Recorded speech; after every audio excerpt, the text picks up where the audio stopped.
Hey, Mark Rodriguez here. You're watching America's #1 cure for insomnia, the Diving Cutter Wrestling Podcast, and with me are Jack Knives from Jack Knives Reviews. This is Wendy, also known as Nigga Jupi or Jupi Chan. Now I'm going to turn this over to the one, the only, the man of the hour, the man with the power, the man that's his heart right now, Johnny Rodriguez. His heart where he is. oh gosh, yeah. So we're going to be talking about AEW Double or Nothing 2024 edition. But before we get into that, there's some wrestling news here and there. And I guess the big thing here, it's sort of the big thing, and it is mostly unfounded rumors. I doubt it. But apparently the big thing is that Becky Lynch from WWE has decided not to renew her contract and all that. And in my opinion, she's just taking a little break or whatever. I mean, she's got a kid to raise now. But of course, the rumors are like, oh, she might sign with AEW. Oh, and I really, I don't think so. What's funny, what's really funny is like the rumor mill has been like going crazy. It's like, dude, like these people are locked in as far as money. Like if you got guaranteed money, the amount they got, oh, that stuff is so good. I love Calpico. Which one did you get? The peach? Oh, I had the mango. And I got the lychee one. And we also got lychee's great too. Mochis. Yeah, mochi. That's a mochi. And we also got some daifuku. So we'll be snacking on some Japanese yums throughout the throughout the podcast. If you ever get this pay-per-view. If you ever get the condensed Calpico, like the one that comes in like the bottle where you pour the liquid in, just add milk. It's so good. It's amazing. Anyway, back to the thing. So the rumor mill is that, well, it's not just Becky Lynch. Becky Lynch is the biggest one who said her contract is expiring. She's not going to renew, or she has yet to renew. She's not going to renew, more than likely. Sorry. My phone. Did you hear some Mario music? But yes, that's my text. I like that. Anyway. Everyone loves it. Anyway, but the rumor is that it's not just her. It's also Natalia Neidhart, as well as Ricochet. Now everyone goes, well, with Ricochet specifically, like, ooh, that could be a big name if he jumps ship. But let's be honest, he's engaged to Samantha Irvin. He's pretty much got guaranteed. He just won. They just put the belt of the, what was it? The WWE Speed, that thing that's on Twitter. And people like, I laughed so hard when Ospreay went off on Twitter and went like, oh, it's a disgrace, bruv. Why Ricochet's betrayed, bruv. And I'm like, no, shut up. Like, he's like, oh, back when we were in Dragon Gate, bruv, everybody loved him, but now they don't love him and they don't even know him and they need to betray him. But I'm like, shut up. But no. He basically was like, I love Ospreay, but he has a horrible habit of never shutting the hell up.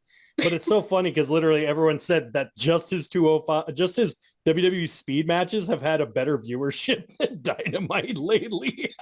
Oh. So it's like, okay then. So it's like, but anyway.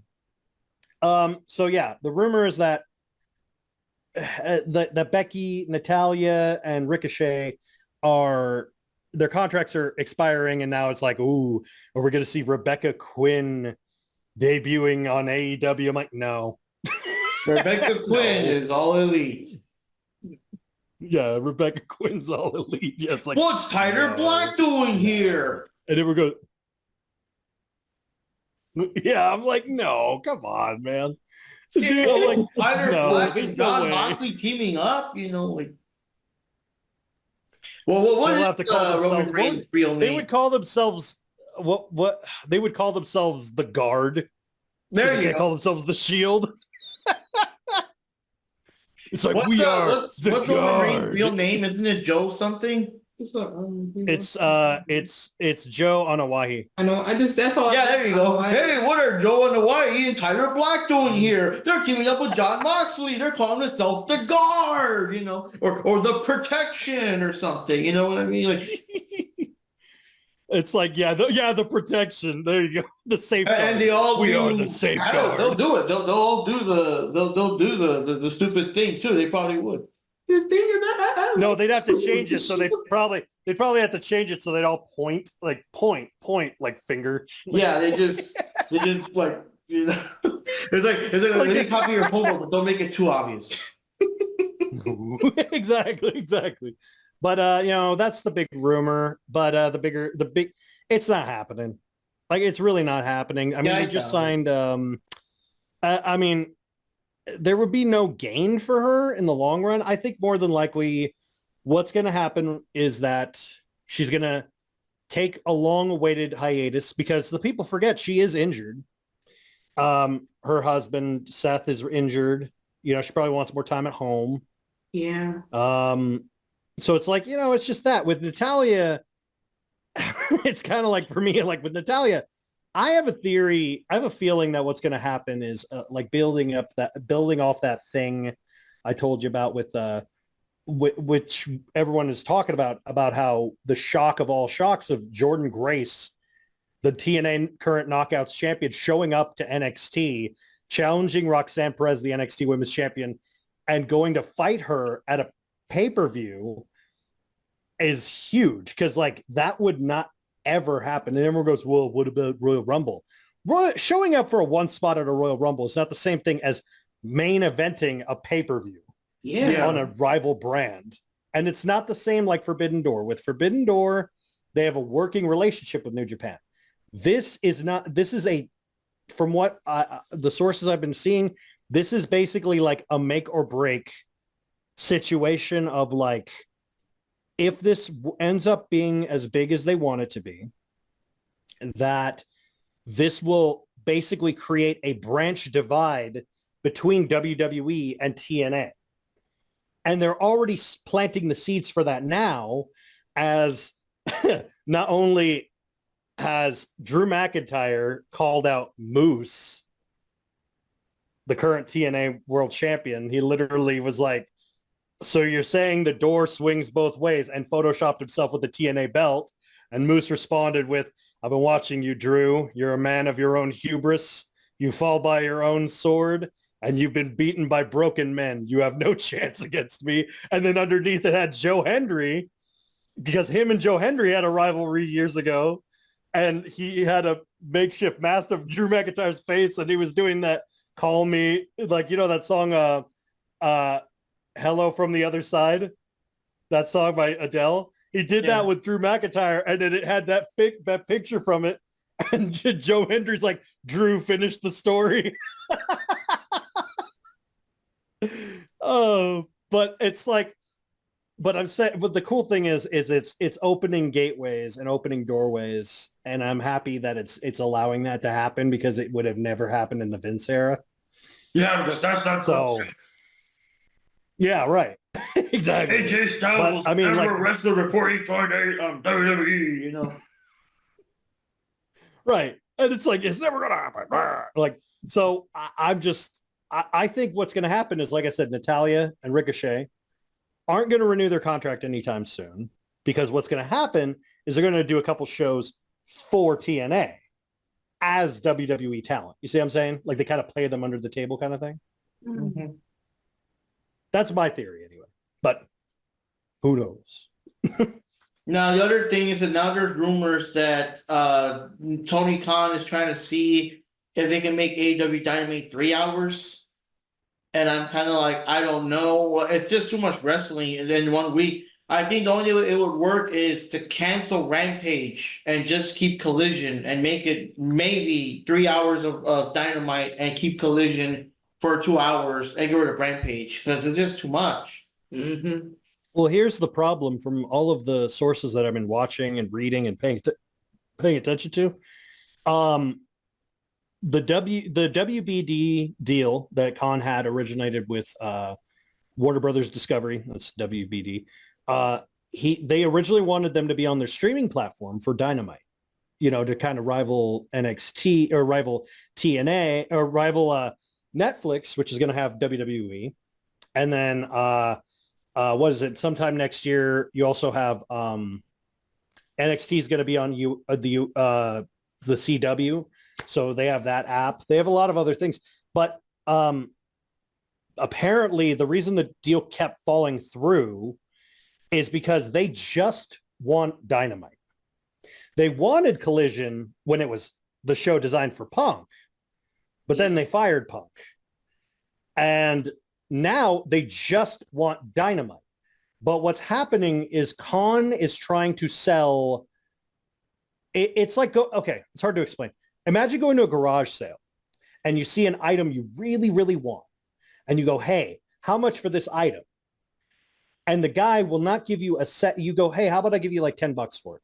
And the guy will not sell you the one item. He needs you to buy the entire table worth of crap.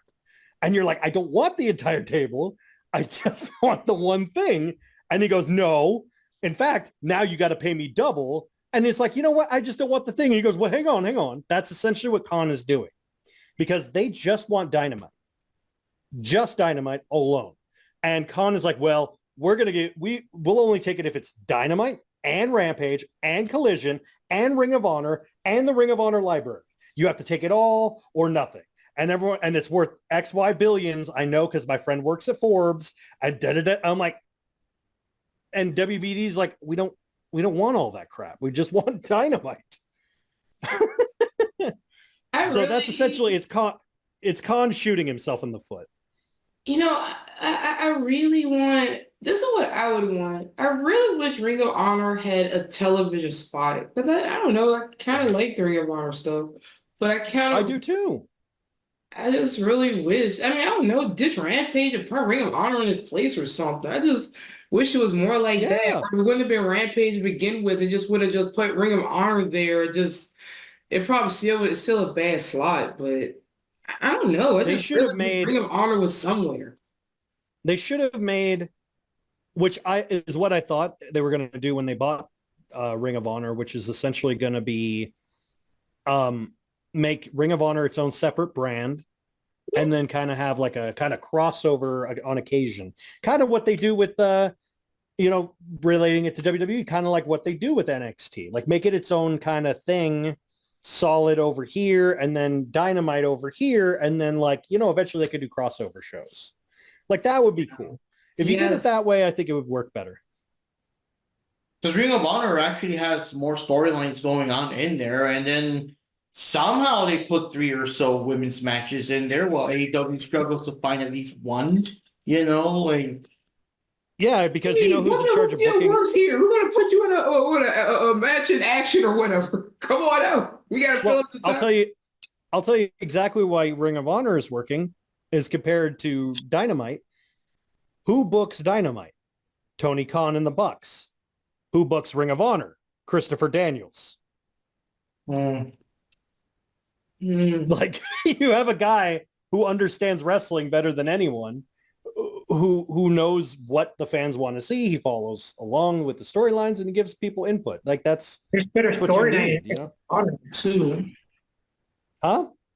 There's actual better storytelling in Ring of Honor. There's a good follow up with it. It's not just I don't know, because the way Tony Khan does things, it's like even if he did do some storytelling, the somewhere between the line, just kind of gets splattered all over the place. Like it gets lost in translation.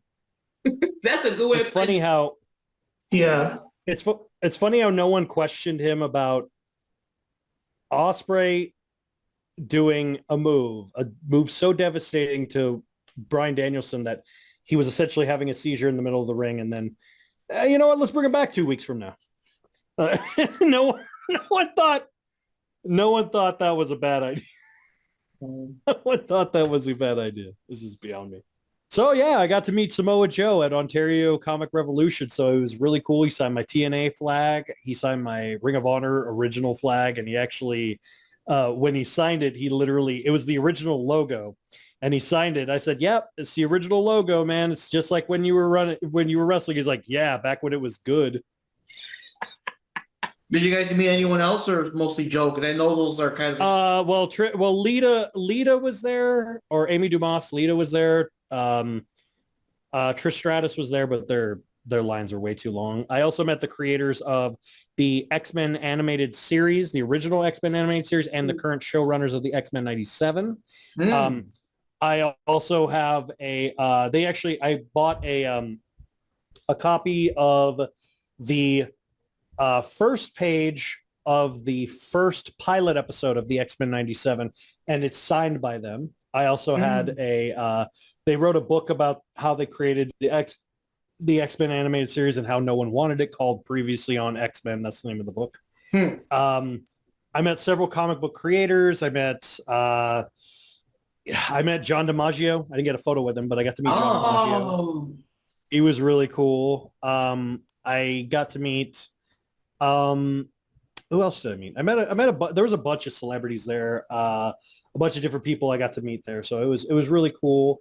It was a really chill convention. But Joe was like my big highlight for me. He was super, super nice, super, super chill.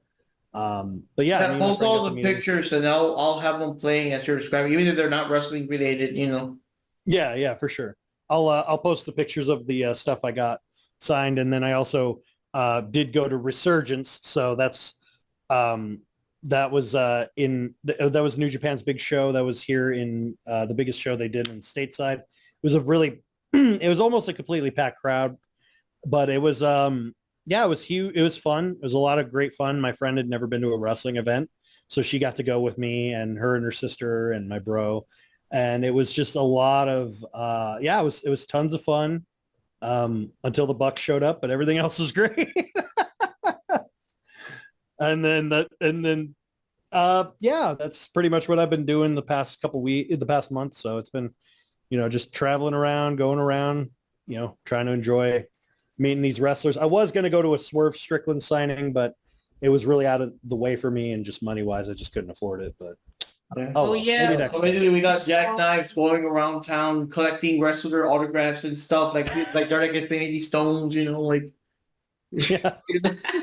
I saw exactly. I saw the prices you were saying for the Swerve line. I think Nana. Yeah, Swerve. He had to, so. Yeah, I wish if Nana was there, that would have been cool. But no, he wasn't even there. It was just him and Anna Jay, and it was just kind of like, it was on a Tuesday too, so it was really inconvenient. It was like random. So in other words, for you, that was probably the most expensive autograph you could have possibly have gotten, but for Swerve, it was Tuesday. Exactly. Yeah. So anyway, just start off with AEW Double or Nothing 2024 edition. We'll go over the matches, our thoughts, what predictions we had. This time we took notes and everything, minor things here and there. Kind of, sort of. I mean, kind of, sort of, but still, it's still better than it was a match. It happened, that kind of thing. So, let's get started real quick. So first, the pre-show. Yeah, we had the pre-show, which is Thunder Rosa versus Deonna Purrazzo. Yeah. That was a good match. It was entertaining, but I don't remember much details about it. I just know that Thunder Rosa had either not much makeup or almost no makeup on her face, and it's just so weird because I'm so used to seeing her with at least half her face covered. So it's she came out with a mask, and then she took it off and she had no makeup, and everyone's like, "What?" But the match itself was solid. It was a good back and forth between them, and Deonna has she grabbed the rope to win, but that means that they're eventually going to have a rubber match down the line, and I hope that they actually do something good with it. But, you never know. But I thought it was a great match, honestly. Legit. It kept one of the few matches that I was like, it really stuck out to me for me. All right, so for the bit that I have here, just for a slight memory thing, there was that part where Thunder Rosa had Deonna within that armbar. And it I don't know, it was just kind of weird or whatever it was, and she broke out of it or whatever. And then it was a weird angle. And then remember Daddy Magic was saying that was talking about we need to see that again, and they never showed the replay. Yeah. The way the match ended, it was a weird tap out, but the camera angle was so weird and so fucked up. It was real quick too. It was like a 1, 2, 3, but it was so fast that you couldn't see it. And even Daddy Matt was like, "Oh, we need a replay of that," you know. And they were going to show it. And in this case, we really needed to see it because it was so fucking sloppy that we couldn't, you know, the angles. And they didn't fucking show it. And even brought it up second time. Like, oh yeah, let's see the replay of that, and they didn't show it. And it's like, dude, we needed to see it because that's how the match was decided, and it was so sloppy, so fast, so bad angle. We couldn't tell what the fuck was going on. Yeah, I was like, wait, the match is over? What? I mean, Yeah. outside of that, you know, good back and forth there. Yeah. That's a good catch. I remember that shit. Yeah, I was surprised it ended like, yeah, I remember that too. I was like, it was so weird that they didn't cut back, especially when he deliberately said, let's get a replay, and they didn't. I was like, I'm like, okay. If I were on commentary, it's like, let's get a replay of that, and they don't. It's like, okay, let's not get a replay of that. All I gotta say is, Tony, you need to stop paying all that money to the Bucks, Osprey, Monet, and all of them, and pay the people. You need to pay your production staff to show the replays when they're supposed to be shown. And see what Less happened money is into that we didn't have Sky and Tony Storm leaning over during the replay because you bet if they were there, they would show the replay from like 3 different angles. Uh-huh. We know where those priorities only- lie for Yeah. those AEW cameramen. If they spent less time on these multi-million-dollar contracts and more time on, you know, hiring people who can actually operate a camera properly and people who can work in a production booth proper. Mhm. Just saying. Mm-hmm. What about you, Johnny? What did you think? I think it was still a very good match.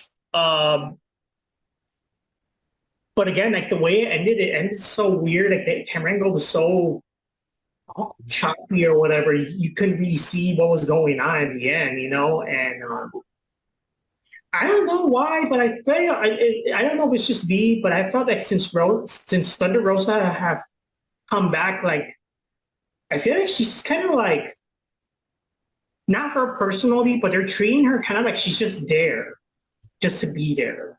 Yep. That's Like I feel what I like said. her due respect because I think Thunder Rosa is a phenomenal wrestler, and even like I don't know, I'm kind of disappointed that she lost in the other pay-per-view, and if she lost in this pay-per-view, it's like, damn, is she ever gonna win anything? Nope. Like that's the problem is they don't care about her anymore because she's not the new hot thing.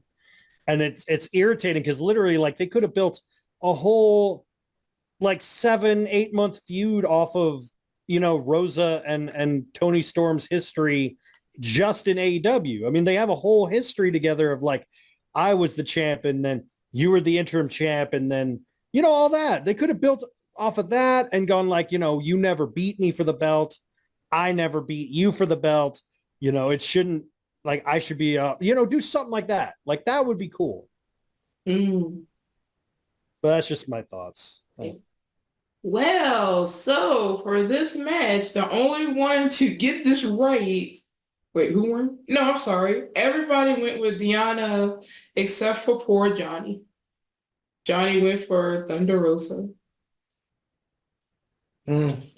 Now, the next match on this card, which I didn't really care about, was the Acclaim versus what was the Cage of Agony or whatever. Yeah, they were called a Cage of Agony. Yeah. No more, no more Nana, no more Swerve and all that. No more, what's it called before The Gates of Agony. Thank you. I can't remember. So of course they claim it's Max Caster, which Oh no, they were called keeping it up Swerve with the Enterprises. raps.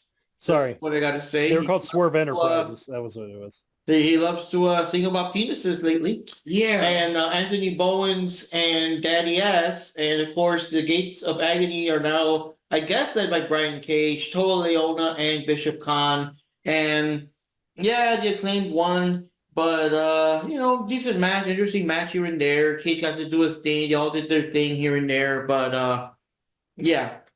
Oh, and this is also the match that was just last minute, so nobody has any no prediction. Oh, yeah, that was just thrown in there. So Yeah. we had no way to predict or anything. Yeah, so we can just skip all of this. But I will say this, and I don't know if you guys saw it, but when they went in there to try to do the scissoring thing, there was this bored girl She was, Oh, in the audience. yes, they were trying to do the scissor thing with her. She was like, I mean, she did not want to be, look like she did not want to be there. Now, here's one That thing. would be and that, this is that's more- basically Jack Knives XP in the Yeah. crowd. Because I can imagine Pretty much. because you're on Pretty camera, much. you would still probably do it because you're on camera, but you would still kind of be like, She was like this.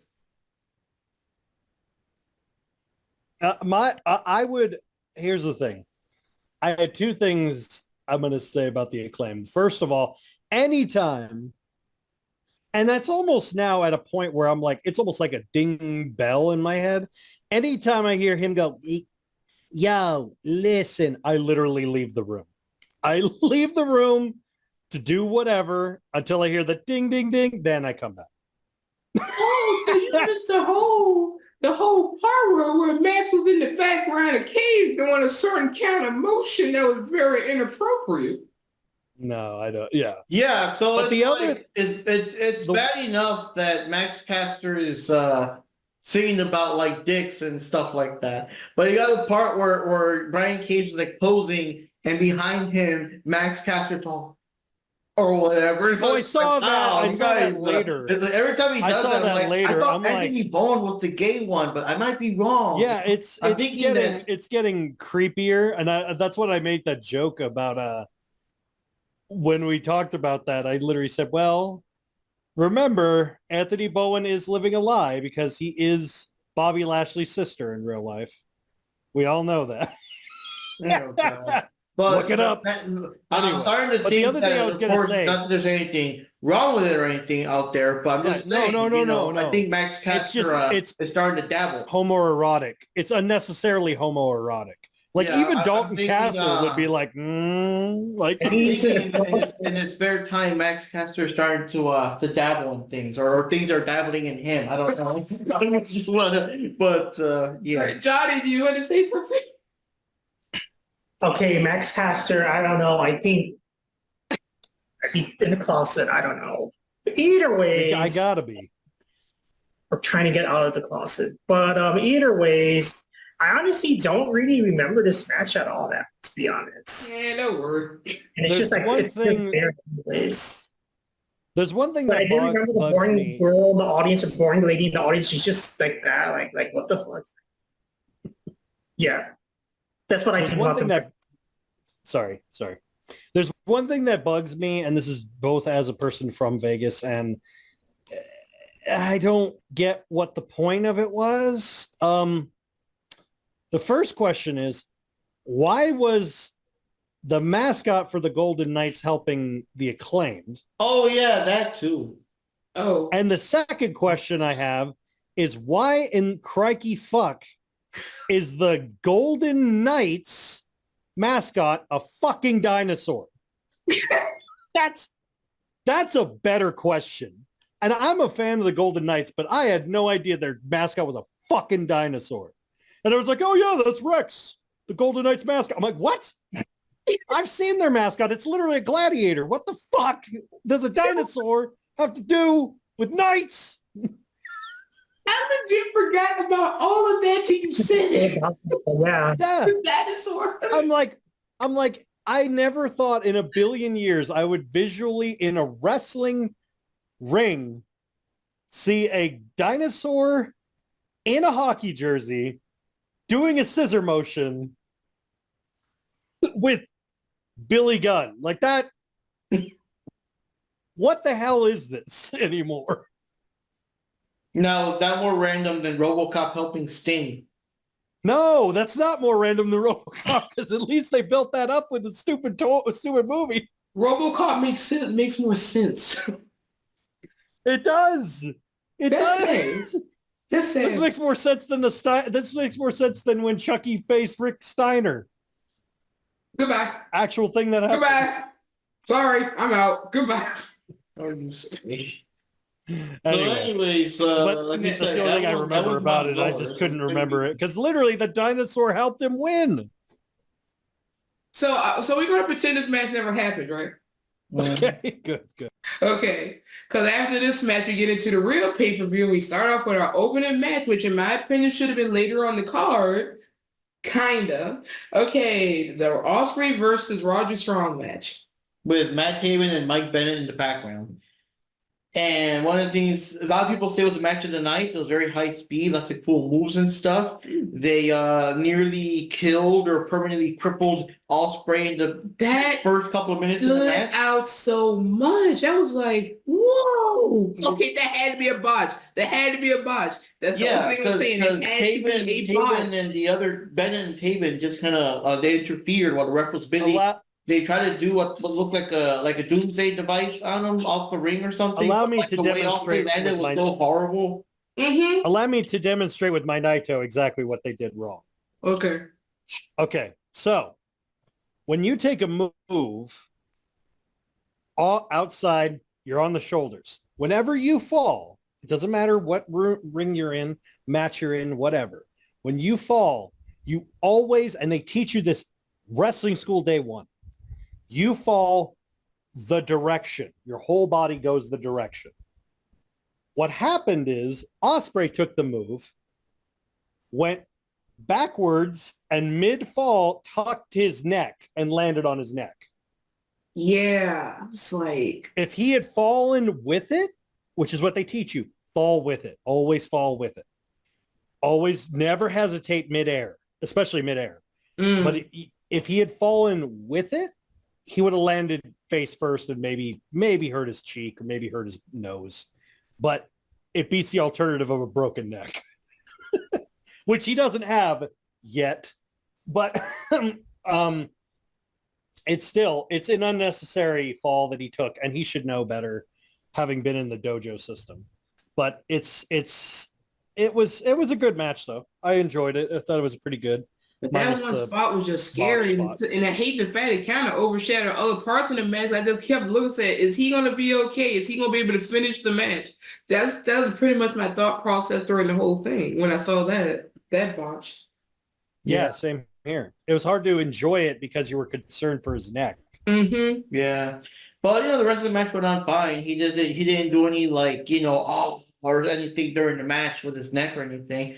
Then of course he did the whole thing where near the end he almost got Roderick. He was gonna do the Roderick was almost down and out, and what's his face? Phallus was telling him to do the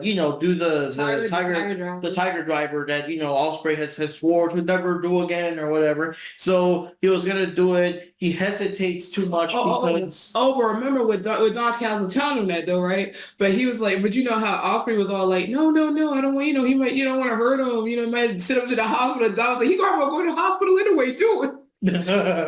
Yeah, that was just that will sweep the leg right there, But anyways, he grabbed him in the Tiger Driver, but he hesitated, and then Roderick got him with a couple of moves and stuff. But then in the end, Ospreay still got him with the Hidden Blade and took him out and won the match. And yes, he hit the Stormbreaker. Oh, the Stormbreaker. Sorry, well, I think he did both. I think he did the Hidden Blade and the Stormbreaker. And now he's the new AEW, I guess, what was it, international champion? Yeah, well. No, it should say on there somewhere, right? No, I ain't read all that. Oh yeah, it is the international. The thing, that's the belt that. AEW International Championship. Cassidy had. Oh, and here's something else because we thought was pretty cool when Roger was going for like that face breaker and Ospreay kind of flipped out of it. Oh yeah, that's so weird. Like I don't know how he did that. But yeah, Roderick did the face breaker once or twice during the match. So that one time, I don't know, like it was almost like a cartoon. He was doing the face breaker, and somehow Ospreay like flipped in midair out of it, so that so his face wouldn't land on the knees, and landed like alongside him to grab him and do a move on him. And I'm like, holy, like how the, that's like, what do you call it? Defying the law of physics. What the hell? And here's something else I thought was kind of. It's almost like the Undertaker doing a tombstone pile driver, and the dude somehow backflips out of it or something while the Undertaker is still like landing. You know what I mean? It's like how? Yeah. it was Oh, and crazy. there's another move Osprey did. Osprey, I had to just put down that I thought was funny. It looked like he was trying to do like Gal's flash kick, but he didn't. Yeah, he did. He did Dallas flash kick, but then the only reason that didn't knock down Roderick is because he forgot to make that energy thing come out. If that thing come out, it would have knocked him Yeah. down. You know.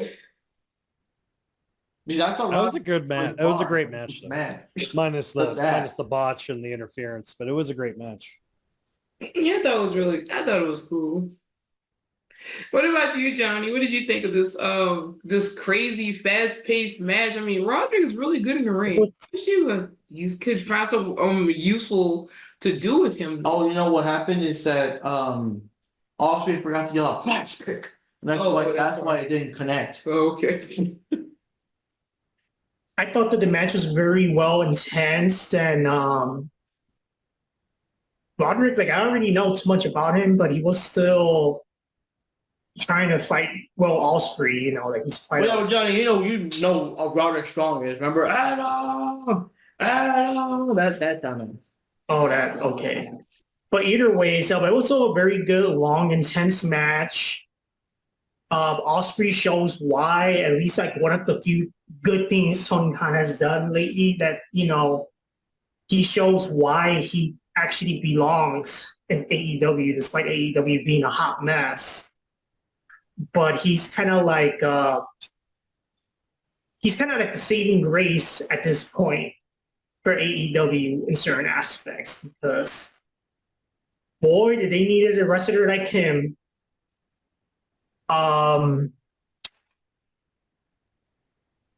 And then that final part of the match was very intense when Osprey was trying to, I forgot what it was, cheat his way to the top, like to win versus Roderick.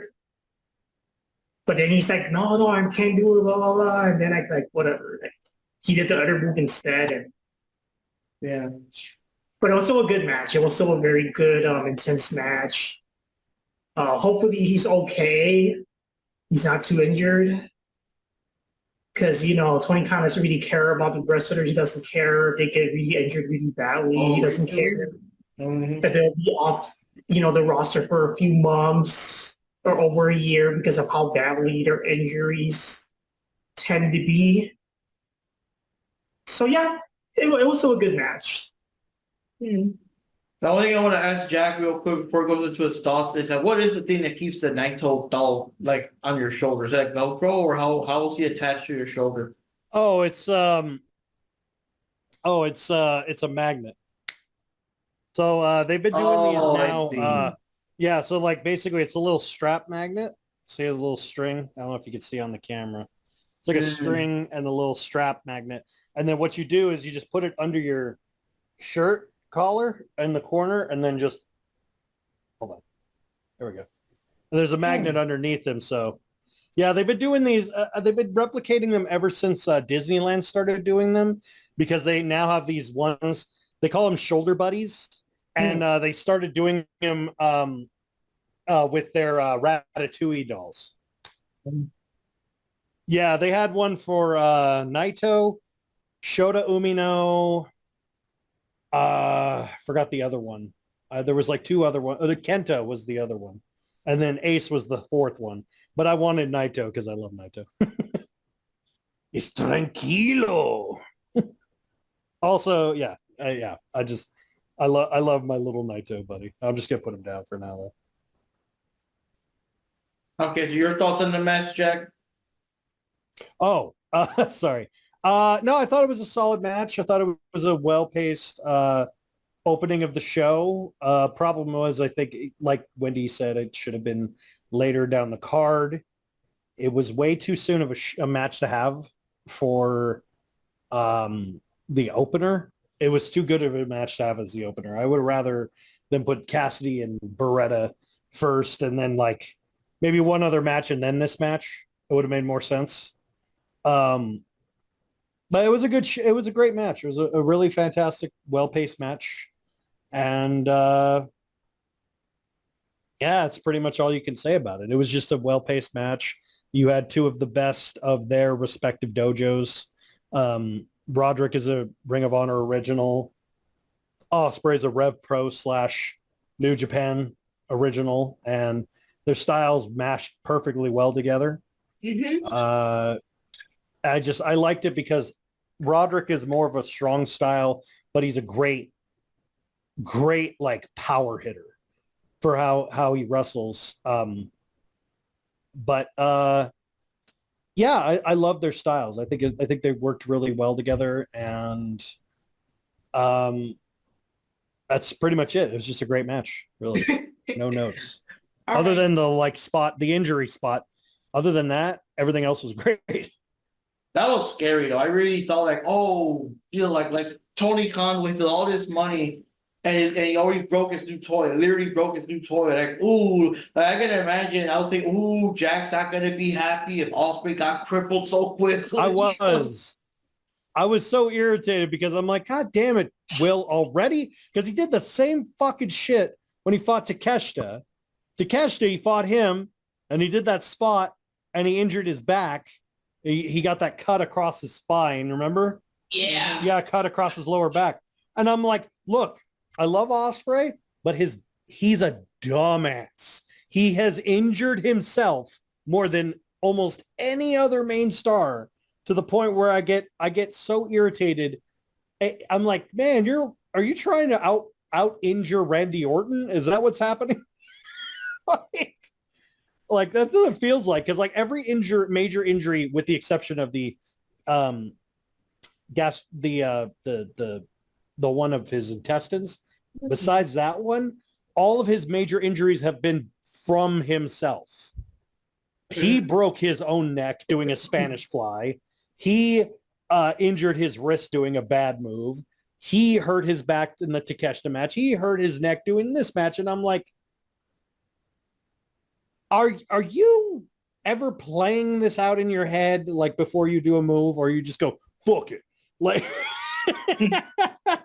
Oh, I'm gonna say one thing real quick, Jack. What do you think about this one? We were listening to some of Cornette's rants because, for better or for worse, they're entertaining. You agree, disagree, whatever. they are. He did bring up a good point. That he says that since Tony Khan is paying these fuckers to stay home for half a year or a year or so due to these injuries, but back in the territory days, it literally is like you only get paid when you wrestle. Like if you miss months, you ain't getting paid those months. You get paid when you wrestle. Yeah. So they're saying that if they brought that kind of thing back, maybe these guys would be a lot more mindful to not do all this risky shit, because they know somewhere in the back of their mind that, yo, if this fucks me up and I'm out for like half a year, I'm not getting paid for those months. Yeah, seem like even like WWF, WCW, even with back then with WWE had that mindset for a long. WWE did that for the longest time, and it's only until, remember when I keep talking about the Paul Levesque era, the new era. One of the major things he did change is an overhaul where he did state, we will cover your medical if it takes place during a match / in the ring. So it's like, okay, that's fair. That is fair. I mean, he's not going to be like, well, you stubbed your toe going in your garage. That's on you. You know what I mean? I'm like, yeah, okay. Yeah. But I'm like, yeah, because that's like a workman's comp kind of deal. But if it's something like that, yeah.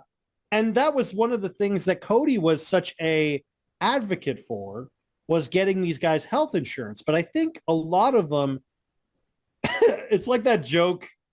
It's like that joke that European people make about Americans, where they go, these Americans, they eat like they have free health care. And I'm like, it's kind of the same way with, I know, but it's kind of the same way with AEW. You wrestle like you've got free health care. Like, it's kind of in that same way. But I do agree with that sentiment. Like I say, even back in the day with the WWF and WCW and all those, mine is ECW. In the territory days, they wrestled smarter. I mean, how often did you hear about a lot of wrestlers having the injuries on the level of mostly AEW wrestlers? Oh yeah, and it wasn't even a matter, because this is the thing. I often listen to the guidance of Jushin Thunder Liger or Great Muta, because they were two of the greatest of all time, but they were also great teachers. And two of the biggest lessons that they learned through the dojo systems which is still implemented in every Japanese dojo to this day, is the that Antonio Inoki passed to them, that Great Baba passed to them, all these amazing legends passed, and their masters, whatever, said the same thing. They said, you get hurt doing minor things. You get hurt. When you hesitate, the smallest things will cause the biggest injuries because you don't really think about them as injuring you. So one of the things that Muda always taught was that he always used to say, if you second guess yourself, do it before you dive. Him and Liger used to always say that. If you second guess it sounds better in Japanese, but basically he's saying, if you're gonna doubt yourself on the ground. Don't do it midair. Like, oh fuck. Like that's what they're saying. Like, before you jump, think it through. Like, that's what they basically mean. Like, maybe play it out in your head before you do something stupid is the joke. But it's true. And the problem is a lot of these idiots don't.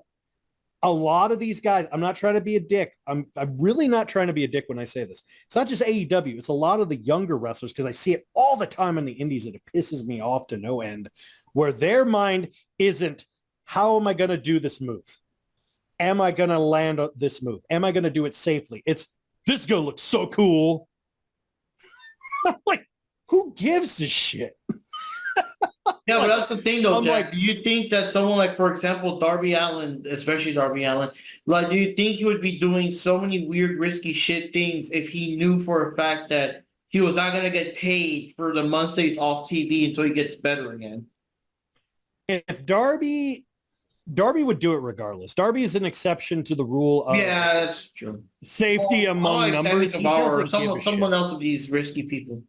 Darby is Darby is New Jack without the coke. Like, to the point where it's like, at least New Jack had the same mentality of fuck it about everything.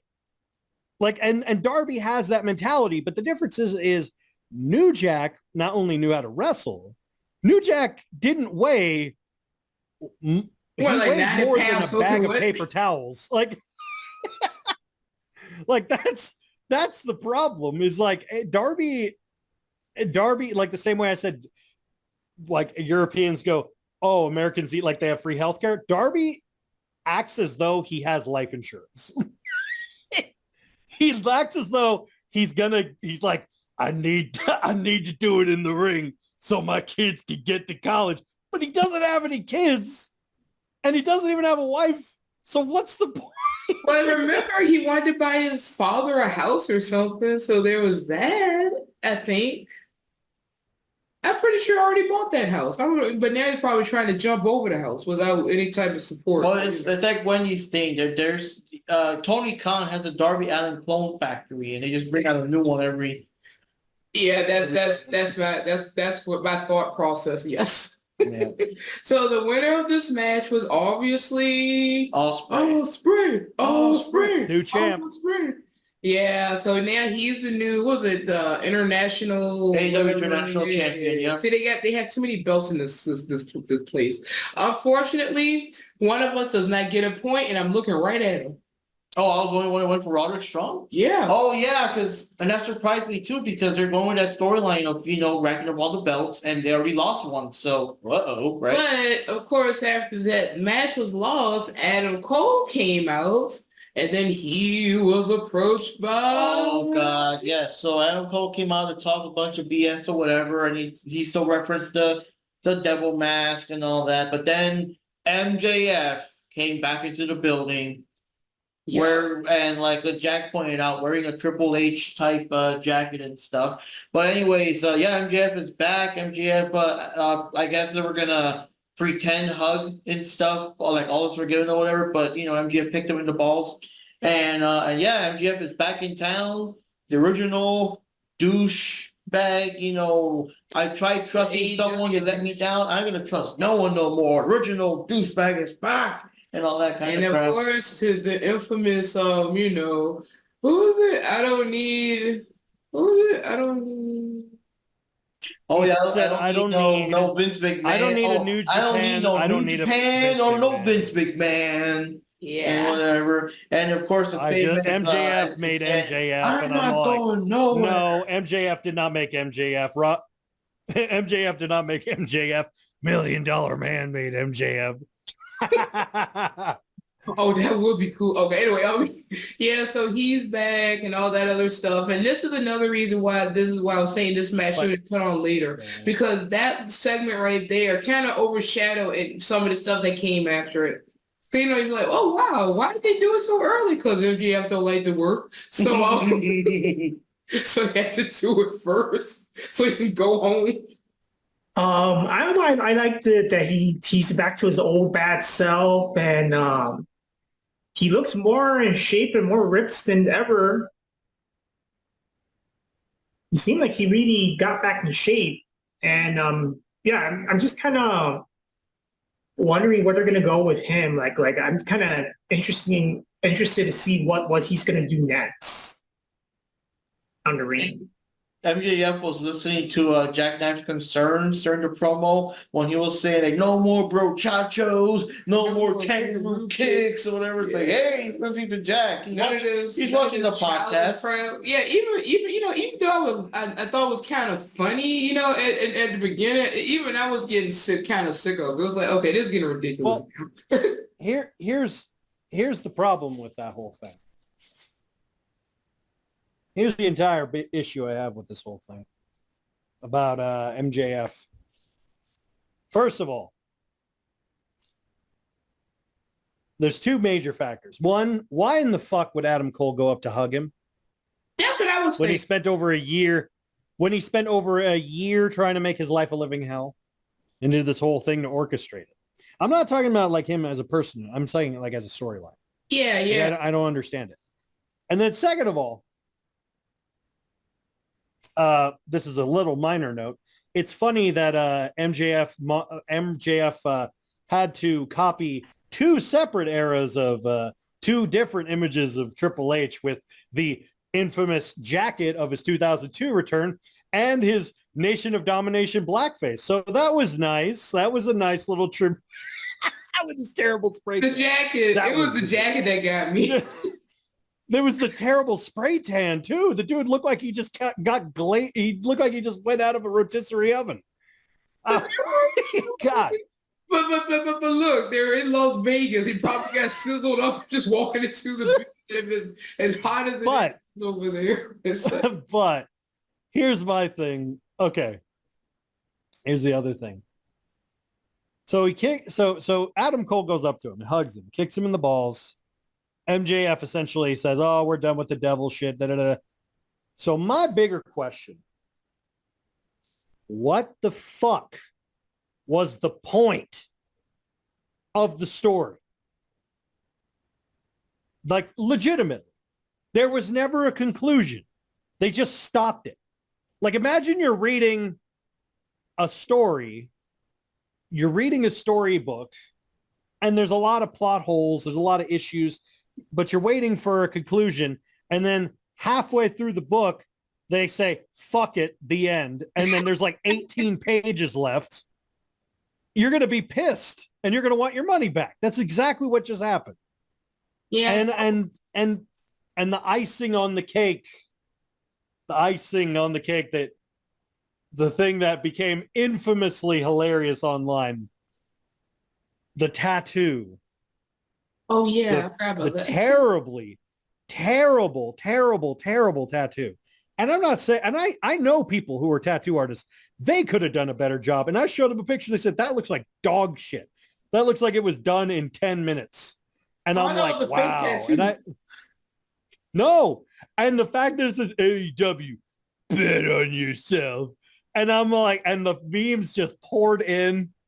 And one of my favorite ones is it says MJF in 5 years, and they photoshopped the WWE logo over the AEW. Oh, Is it wrong? You know, but I was gonna say like I do agree with Jack though, because I thought it was kind of stupid that Adam tried to give MJF a hug. I mean, come on now. doesn't make any sense. He lost his title and he was injured. I mean, why would you think that he would forgive you when you pretty much just straight up said you betrayed him? I was thinking the same thing too. It's like when Perry hugged Tony Khan. I mean, it was. I mean, I can even give I give that a slight forward pass. You're making your hero look good by making your villain a dumbass. It's like it's astounding to me the level of bad writing or lack thereof of writing. And also, one last thing I'm going to say. For the love of fuck, stop bringing up Vince. The dude's not in charge anymore. He's been gone for 2 fucking years. Get over it. Get over it.